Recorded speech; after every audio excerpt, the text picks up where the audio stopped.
રાજીવ કરપડાના આક્ષેપોને લઈને ગોપાલ ઇટાલિયા નિવેદન આપી રહ્યા છે. સાંભળીએ શું કહેવું છે તેઓનું. નથી એ વાતનું દુઃખ તો છે અને છે જ, પણ એના કરતાં પણ 1000 ગણું વધુ દુઃખ આજે રાજુભાઈનો ચહેરો અને શબ્દો જોઈને મને થયું છે. મેં રાજુભાઈને હંમેશા મારી બાજુમાં બેસીને બોલતા, માઇકમાં મંચ ઉપર એક સાથે અમે બેઠા હોઈને બોલતા સાંભળ્યા છે. એમના અવાજમાં ગર્જના હતી, એમના ચહેરા ઉપર કાયદેસરનું એક જનૂન અને એક આક્રોશ હતો લોકો માટે લડવાનો. અને જ્યારે તે બોલતા ત્યારે સાંભળનાર લોકોના હૃદય સુધી વાત પહોંચતી, ખેડૂતોના હૃદય સુધી પહોંચતી.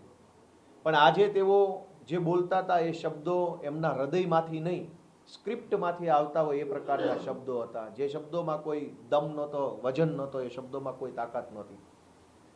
જ્યારે અમારી સાથે હતા, આમ આદમી પાર્ટી સાથે, ત્યારે જે બોલતા ત્યારે શબ્દોમાં તાકાત હતી. શબ્દો હૃદય સોંસરવા નીકળી જાય એ પ્રકારના પ્રભાવી શબ્દો એમના મોઢેથી આવતા હતા. આજે એમના ચહેરા પર નૂર નહોતું. આજે એમના ચહેરા પર એક ગ્લાનીનો ભાવ હતો. કંઈક ખોટું કરી રહ્યા હોય, કંઈક ન કરવાનું કરી રહ્યા હોય એવો ભાવ હતો. અને એટલા માટે એમનો ચહેરો પણ આજે પહેલા જેવો નહોતો. એ જોઈને મને દુઃખ થયું કે એક લડાયક યોદ્ધા જેવો માણસ આજે આટલો લાચાર બનીને ટીવી કેમેરા સામે બેઠો છે, એ હું ન જોઈ શક્યો.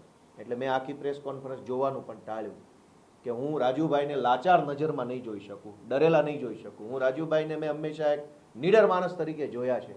અને આજે એમના ચહેરા ઉપર લાચારી, ડર જેલમાં જવાનો, એના શબ્દોની અંદર ડર કે જેટલી સ્ક્રિપ્ટ આપી છે એ સ્ક્રિપ્ટ પ્રમાણે નહીં બોલું તો કદાચ મને આમ થઈ જશે, તેમ થઈ જશે.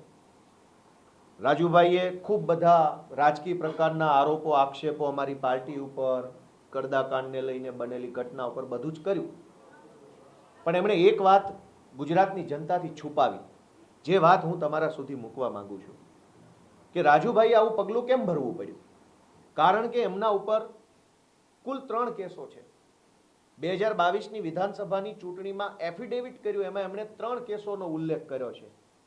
એક કેસ 326 એટલે કે ટાંટિયા તોડી નાખવાનો કેસ, હાથ પગ ભાંગી નાખવાનો કેસ. 2 કેસ બીજા જાનથી મારી નાખવાની કોશિશ કરવાના કેસ.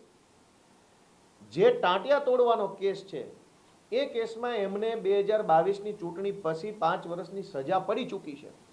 અને જે સજા એ વખતે પડી ત્યારે પાર્ટીમાં અમારે બધાએ ચર્ચા થઈ હતી, ત્યારે ખૂબ ડરતા હતા કે હવે શું થશે શું થશે. ત્યારે અમે બધાએ કીધું કે કોઈ ચિંતા કરવાની જરૂર નથી, આ બધું કોર્ટમાં આપણે સારી રીતે બધા આગળ વધીશું અને કોઈ તકલીફ નહીં પડે.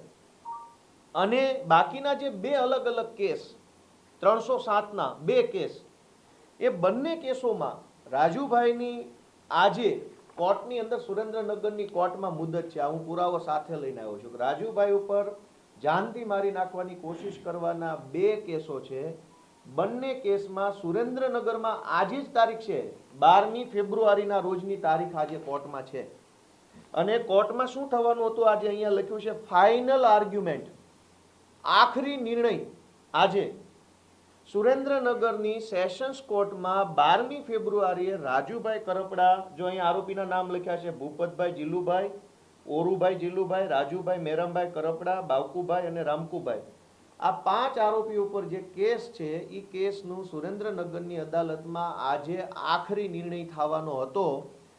એટલે ભાજપ તરફથી એમના ઉપર પૂરું દબાણ કરવામાં આવ્યું કે જો 12 તારીખે પ્રેસ કોન્ફરન્સ કરીને આમ આદમી પાર્ટી ઉપર સ્ક્રિપ્ટ પ્રમાણેના આરોપ નહીં લગાવવામાં આવે તો કોર્ટમાં કંઈ પણ થઈ શકે છે. અને બંને કેસોમાં એક જ તારીખ, 2 અલગ અલગ કેસ છે. આ કેસનો નંબર છે 43/2018, સેશન્સ કોર્ટનો કેસ છે 43/2018, આ છે 44/2018. બંને કેસમાં આજે ફાઇનલ હિયરિંગ છે. અને જો રાજુભાઈ આજે આ પ્રેસ કોન્ફરન્સ કરીને ભાજપે આપેલી સ્ક્રિપ્ટ પ્રમાણે આરોપ ન લગાવતા તો કદાચ આજે એમને કોર્ટની અંદર કોઈ મોટી સજા પડવાની સંભાવના હતી. એટલે લાચારીમાં, મજબૂરીમાં, ડરના કારણે એમણે આ પગલું ભરવું પડ્યું છે. એ આજે આ 2 પુરાવા ઉપરથી સાબિત થાય છે. આમ તો રાજુભાઈએ પ્રેસ કોન્ફરન્સથી જનતાને કહેવાની જરૂર હતી કે આજે મારી કોર્ટમાં તારીખ છે, ફાઇનલ જજમેન્ટ આવવાનું છે, છતાંય હું કોર્ટમાં નથી ગયો અને રાજકોટ બેઠો છું. શું કામ? કે ગાંધીનગરથી મારા ઉપર પ્રેશર છે. પણ કંઈ વાંધો નહીં, રાજુભાઈ એક સમયના અમારા સાથી છે, એમણે સારું કામ કર્યું છે. હું આજે એમની કોઈ ટીકા ટિપ્પણી કે મેણાટોણા કે એમના વિરુદ્ધમાં બયાનબાજી કરવા નથી આવ્યો. હું સત્ય લોકોની સમક્ષ મૂકવા આવ્યો છું કે આ લડાઈ હતી કોના માટે. રાજુભાઈ માટે, ગોપાલભાઈ માટે, આમ આદમી પાર્ટી માટે નહીં. આ લડાઈ ગુજરાતના કરોડો ગરીબ ખેડૂતો માટે હતી, જેમના પગમાં પહેરવાના ચપ્પલો નથી. અનેક ખેડૂતો અને ખેતમજૂરો એવા છે જેના છોકરાઓને પહેરાવવા માટે પૂરતા કપડાં નથી. અનેક ખેડૂતો દેવામાં ડૂબેલા છે, અનેક ખેડૂતો વ્યાજના ચક્કરમાં ફસાયેલા છે. એમના માટેની લડાઈ અમે બધા ભેગા મળીને લડી રહ્યા હતા. પણ આજે મને દુઃખ થાય છે એ વાતનું, રાજુભાઈ પ્રત્યે મને કોઈ નારાજગી નથી, પણ દુઃખ એ વાતનું છે કે રાજુભાઈએ ભાજપનો હાથો બનીને ગુજરાતના ખેડૂતોના નિશાસા લેવાનું કામ કર્યું છે. આમ આદમી પાર્ટી તો રાજકીય પાર્ટી છે, આ ચાલતી રહેશે, આરોપ પ્રતિ આરોપ આ બધું ચાલતું રહેવાનું છે, પણ ખેડૂતોના નિશાસા ન લેવા જોઈએ. આ પાપ છે. ગુજરાતના ખેડૂતોની એક આશા બંધાઈ, ઉમ્મીદ બંધાઈ, ભરોસો આવ્યો કે આમ આદમી પાર્ટીના નેતૃત્વમાં કંઈક થશે, ઈશુદાનભાઈ જેવા નેતાઓ, ચૈતરભાઈ જેવા નેતાઓના નેતૃત્વમાં આ કંઈક થશે, એવી જ્યાં ઉમ્મીદ બંધાય ત્યાં રાજુભાઈએ જે આ પાપ કર્યું છે એ બરાબર બિલકુલ વાત નથી. એમણે આરોપ મૂક્યો કે ભાઈ અમને પાર્ટી તરફથી લીગલ સપોર્ટ નથી મળ્યો. એમના પોતાના ઉપર 3 કેસો ઓલરેડી છે. પોલીસ સ્ટેશન અને કોર્ટમાં કેવી રીતે કાયદો, કચેરી, મુદત, જામીન, રિમાન્ડ કેમ ચાલે એ બધું એ પોતે જાણે જ છે. નવાઈ નથી કઈ એમાં. એને 3 એફઆઈઆરો છે, એમાં 307ની છે, 326ની છે, આવી ગંભીર એફઆઈઆરો છે. એટલે એને બધી જ પ્રોસેસ ખબર છે કે કોર્ટમાં કેવી રીતે થાય છે. અમારે કઈ એમાં કઈ કહેવાની જરૂર નથી. પણ છતાંય રાજુભાઈના કેસમાં, આ કડદાના કેસમાં અમારા હાઈકોર્ટ ટીમમાંથી ઓમભાઈ કોટવાલ, મેહુલભાઈ શ્રીમાળી, પ્રણવભાઈ ઠક્કર એડવોકેટ આ જોડાયા હતા. સ્થાનિક ટીમમાંથી એડવોકેટ વિરડા સાહેબ, એડવોકેટ પારસ બાવળિયા જોડાયા હતા. સુપ્રીમ કોર્ટના સિનિયર કાઉન્સિલ એડવોકેટ રજત ભારદ્વાજ, એડવોકેટ વિક્રમ ચૌધરી, એડવોકેટ વિજય દલાલ, આ સુપ્રીમ કોર્ટના જજો વકીલો છે, એ પણ આ કેસમાં રૂબરૂ પણ હાજર રહ્યા હતા અને વિડીયો કોન્ફરન્સથી પણ અલગ અલગ મુદ્દતે હાજર રહ્યા હતા. રાજુભાઈના કહેવા પ્રમાણે એમણે પાર્ટીને સૂચન કર્યું કે મારા કેસમાં એડવોકેટ હૃદય બુચની નિમણૂક કરવામાં આવે, તો પાર્ટીએ રાજુભાઈ વતી પ્રોફેશનલી એડવોકેટ હૃદય બુચને હાયર કર્યા હતા અને હૃદય બુચ સાહેબ પણ રાજુભાઈ વતી કેસ લડવામાં હાજર હતા. આ સિવાય એડવોકેટ સાવન પટેલ, અનેક એડવોકેટો આની અંદર એંગેજ હતા.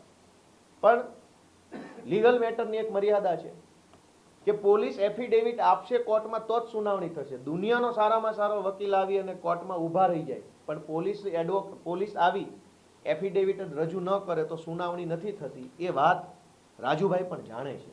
એને ખબર હતી કે પોલીસ દર મુદ્દતે એફિડેવિટ આપવાના બદલે ગેરહાજર રહેતા હતા, એના કારણે તારીખો પડ્યા કરતી હતી. તારીખો પડવાનું કારણ પોલીસની ગેરહાજરી. જ્યારે પોલીસ આવે તો સરકારી વકીલ ન આવે, સરકારી વકીલ અને પોલીસ બંને હાજર હોય તો કદાચ માનનીય ન્યાયાધીશ સાહેબ રજા ઉપર હોય. આવા ઘટનાક્રમના કારણે લંબાતું ગયું. એમાં વકીલ શું કરે, પાર્ટી કેવી રીતે, બીજું તો શું કરી શકે? અમે ત્યાં જઈને હાજર રહીએ પણ પોલીસ ન હોય, સરકારી વકીલ ન હોય અથવા જજ ન હોય તો શું કરી શકાય?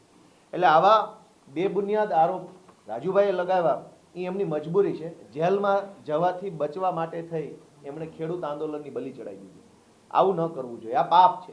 ગોપાલ ઇટાલિયા પ્રત્યે નારાજગી હોય તો ગોપાલ ઇટાલિયાની ફરિયાદ દિલ્હી સુધી કરવી જોઈએ, ફેસબુક ઉપર બેફામ મારા વિશે લખી નાખવું જોઈએ, ગાળો, એ બધું બરાબર છે. પણ ખેડૂતોના નિશાસા લેવાનું કામ ગુજરાતમાં કોઈએ ન કરવું જોઈએ. ખેડૂતો ઓલરેડી દુઃખી છે. બીજી વાત કે મને વ્યક્તિગત રીતે વારંવાર એવું ટાર્ગેટ કરવામાં આવ્યો. કંઈ વાંધો નહીં, મને હું તો ઉદાર મનનો માણસ છું, ગામડામાંથી નીકળેલો માણસ છું, સંઘર્ષ કરીને અહીંયા પહોંચ્યા છીએ તો આપણે એ વાતને સહન કરી શકીએ છીએ કે ગોપાલભાઈ કડદા કાંડમાં કંઈ આવ્યા નહીં. આવું વારંવાર રાજુભાઈ અને એમની સાથે જોડાયેલા કાર્યકર્તા મિત્રો કહી રહ્યા છે. હું અને રાજુભાઈ બોટાદની કડદાકાંડની હળદરની ઘટના બની 12મી ઓક્ટોબરે આ ઘટના બની. 11મી ઓક્ટોબરે હું અને રાજુભાઈ સુરેન્દ્રનગરના રતનપર ગામમાં એક જાહેર સભામાં બંને સાથે હતા. 11 તારીખે રાત્રે 8 થી લઈ રાતના 2 વાગ્યા સુધી હું અને રાજુભાઈ બંને એમના ઘરે બેઠા હતા, સોફા ઉપર. એમના ઘરે સીસીટીવી કેમેરા પણ છે, કેમેરાના સીસીટીવીમાં હું દેખાઈશ. રાતના 2 વાગ્યા સુધી 11 તારીખે હું અને રાજુભાઈ બેઠા હતા. એને બધી જ ખબર છે કે હું કેમ નથી હળદરકાંડમાં આવવાનો, હું ક્યાં જવાનો છું, શું કરવાનું, બધું જ જાણે છે. મારે ખુલાસો નથી કરવો. રાત્રે 2 વાગ્યે 11 તારીખે રાત્રે 2 વાગ્યે રાજુભાઈ બોટાદ તરફ રવાના થયા અને હું સુરેન્દ્રનગર રાજુભાઈના ઘરેથી રાજકોટ તરફ ગયો. બંને સાથે બેઠા હતા. એ બોટાદ ગયા અને હું રાજકોટ ગયો. બોટાદમાં કડદાકાંડ થયો અને રાજકોટમાં મારી જાહેર સભા 1 મહિના પહેલા નક્કી થયેલી હતી. પાર્ટીએ ખૂબ ખર્ચો કર્યો હતો, બેનર લગાવ્યા, પોસ્ટર લગાવ્યા, હોર્ડિંગ્સ લગાવ્યા, ઘણો બધો ખર્ચો થઈ ચૂક્યો હતો, લોકોમાં પણ એક માહોલ હતો, એટલે સભા કેન્સલ કરાય એવું હતું નહીં. એટલે 12 તારીખે રાજકોટની જનસભામાં હું ગયો અને 12 તારીખે નક્કી થયા મુજબ રાજુભાઈ હળદર ગયા, અને પોતે જાણે છે કે હું હતો જ, એમના ઘરે જ બેઠો હતો, એમના ઘરે જ મેં સાંજનું જમવાનું એના ઘરે હતું મારું, છતાંય જાહેરમાં આટલું બધું જૂઠ બોલે છે માત્ર જેલની બીકે. એ વ્યાજબી વાત નથી. તમે મારા ઉપર કીચડ ઉછાળો એનાથી ક્યાં વાંધો છે, પણ તમે ગુજરાતના ખેડૂતોની આશાઓ તોડી નાખો, સપનાઓ તોડી નાખો માત્ર જેલમાં નહીં જવા માટે થઈ, એ તો ખોટું છે. હું ને રાજુભાઈ 11 તારીખે રાત્રે સાથે જેમાં એમના ઘરની ચા પીધી, એમના ઘરનું પાણી પીધું, એમના પપ્પા, એમના મમ્મી બધા ભેગા. પછી હવે બહાર આવીને ખાલી જેલની બીકે, જેલમાં ન જવું પડે, સજા ન થઈ જાય એટલા માટે એમ કહેવું કે ગોપાલભાઈ કડદામાં ક્યાંય આવ્યા નહીં, એ તો બહુ ખોટી બાબત છે. આવું જેલની બીકે રાજુભાઈ બોલશે એવું મેં ધાર્યું નહોતું. હું તો એને મરદ માણસ માનતો હતો, ગર્જના કરતો માણસ માનતો હતો, પણ બે મામૂલી કેસની અંદર રાજુભાઈ જો આવું વર્તન કરવા લાગે એ વ્યાજબી વાત નથી. ત્યાર પછી મહત્વનો મુદ્દો તો એ છે કે રાજુભાઈ ઘણી ફરિયાદો કરી. આમ તો આ બધા ખુલાસાનો કોઈ અર્થ નથી, કેમ કે સમય બલવાન નહીં, મનુષ્ય બલવાન. આપણે મહાભારતના યુદ્ધમાં જોયું કે અર્જુનના એક તીરથી આખી કૌરવોની સેના હણાઈ જતી હતી, અને સમય પલટાયો તો કાબાએ આવીને અર્જુનને લૂંટી લીધો.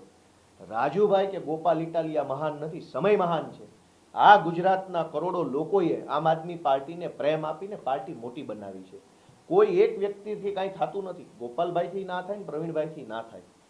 પણ જેલમાં માત્ર રાજુભાઈ નહોતા, જેલમાં અમારા પ્રદેશ ફ્રન્ટલ અધ્યક્ષ પ્રવીણભાઈ રામય હતા, જેલની અંદર અમારા પોરબંદર લોકસભાના ઇન્ચાર્જ મહેશભાઈ કોટડિયા હતા, જેલની અંદર અમારા સૌરાષ્ટ્ર ઝોનના સંગઠનના ઇન્ચાર્જ રાજુભાઈ બોરખતરિયા હતા, જેલની અંદર અમારા પ્રદેશ ઓબીસી મોરચાના અધ્યક્ષ પિયુષભાઈ પરમાર હતા. અમારા પ્રદેશ કક્ષાના 10 નેતાઓ જેલમાં હતા. 10 માંથી 9 ને કોઈ ફરિયાદ નથી, લીગલ સેલની, પાર્ટીની, સંકલનની, કેન્દ્રીય નેતૃત્વ, 9 લોકોને કોઈ કમ્પ્લેન નથી. માત્ર રાજુભાઈને જ કમ્પ્લેન છે. શું કામ? રાજુભાઈને એટલે કમ્પ્લેન છે કે રાજુભાઈ ઉપર આજે સુરેન્દ્રનગરની કોર્ટમાં ફાઇનલ આર્ગ્યુમેન્ટ થવાની છે. જો રાજુભાઈ ગોપાલ ઇટાલિયા પર આરોપ ન લગાવે તો જેલની સજા પાક્કી છે.